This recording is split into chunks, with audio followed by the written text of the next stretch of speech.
you said you've been international. Now, okay, I understand how you guys can be famous in New Zealand, famous in Australia, and then I hear you're famous in Japan. How did you crack that? I'm still wondering. But, it was when we took the approach for the second album, Freshman. It was all about trying to touch base overseas. Yeah, and after going to Japan, just kind of realized, well, the album really worked. Yeah, got us here. yeah, It was yeah. Freshman that got us there, and the response from the people over there was crazy. But I loved it. The culture shock over there was an experience of a lifetime. Mm-hmm. The people, just the genuine people. It's like, They're wow. cool. Yeah, I think most of what got us over there was word of mouth. On the first album, after the first album came out, we toured a bit, and there'd be like Japanese fans turning up, and we'd be like, whoa, they're singing our lyrics and stuff.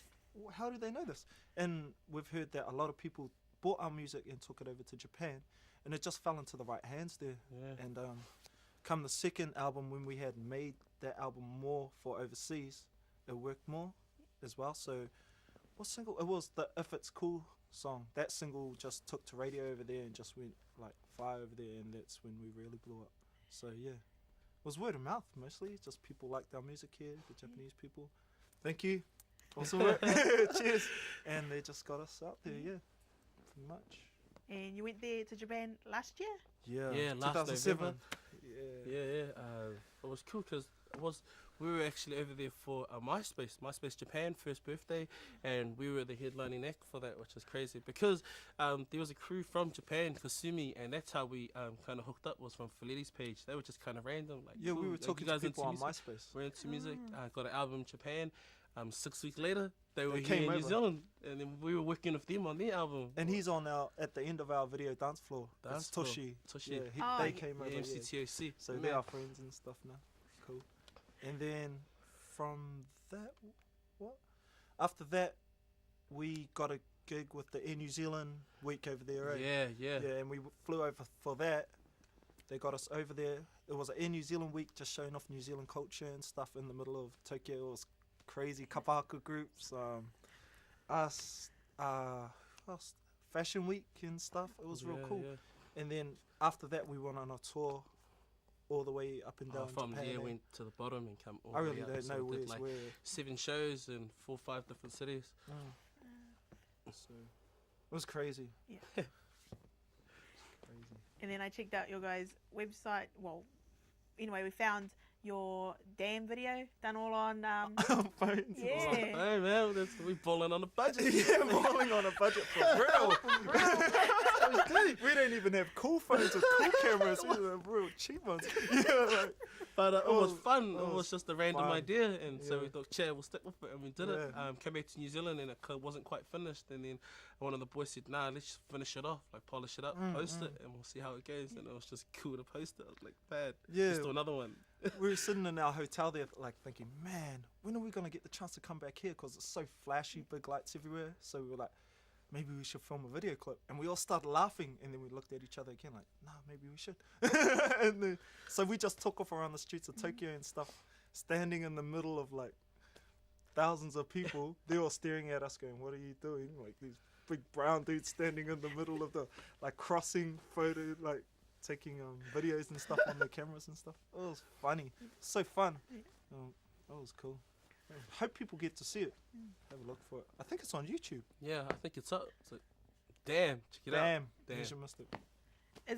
Did you have the track before you went there, or did you sit there, okay, let's do a video clip, let's write a song? No, yeah, we had Nah, the track. we had the track. By then, I think we were pretty much a third of the way done for elevated music. So we had a lot of the music already done, and we just went over there.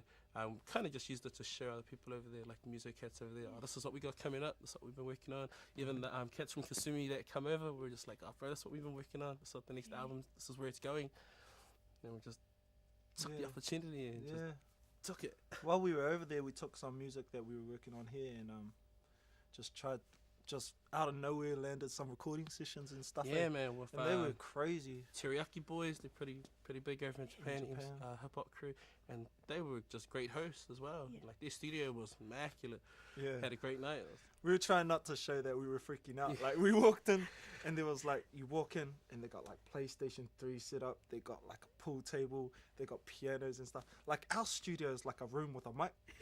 So we walk in there, and we're like trying to act cool. And then that wasn't even the main room. We walked into the main room, with the speakers like blasting and stuff, and we all started going, and they were looking at us like, "What? You don't have this back here?" And we were like, "Oh no, yeah, we do. We do." Yeah, we see this all the time. That's just like ours. Yeah. It was so cool. It was freaky. It was cool. And it's cool what technology can do now, eh? Oh, Yeah. Word. It was the internet that basically got us there, man. So for real, it's crazy. It's nuts. I also caught up with some of the one of your Bebo pages, the diary cam. Oh Yep. yeah. The 5 days, I watched all of them and they just cracked me up.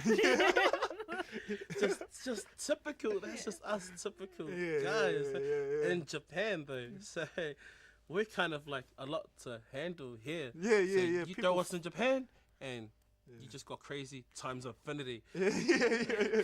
People freak out on us here, like they're like, "What are these guys up to?" You know, we just What are these guys on? we may be weird or something. But over there, we like weird times a million. They're just like, whoa. They've never seen a uke before, and then Yeah, we were G's just there walking, like, playing a uke, waiting to catch the next train, and I'm just standing there jamming. and we all And singing people are and like stuff. freaking out, and I kind of don't realize it. And that's just my music. I'm used to it.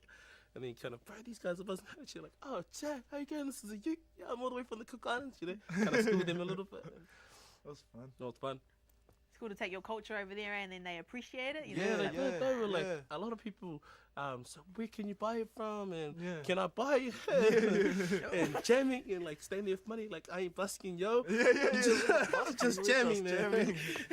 but okay. But the hat down. They're real crazy too, cause like you see them walking around in like kimonos and stuff, and like we never seen that before. Like there'll be people walking around town dressed like us, but then there'll be people dressed in kimonos and real cultural stuff, and we were like freaking out on them as well. So it was real cool for us. Kind of cultural exchange Yeah. on the street. It was weird. These islanders in the Yeah.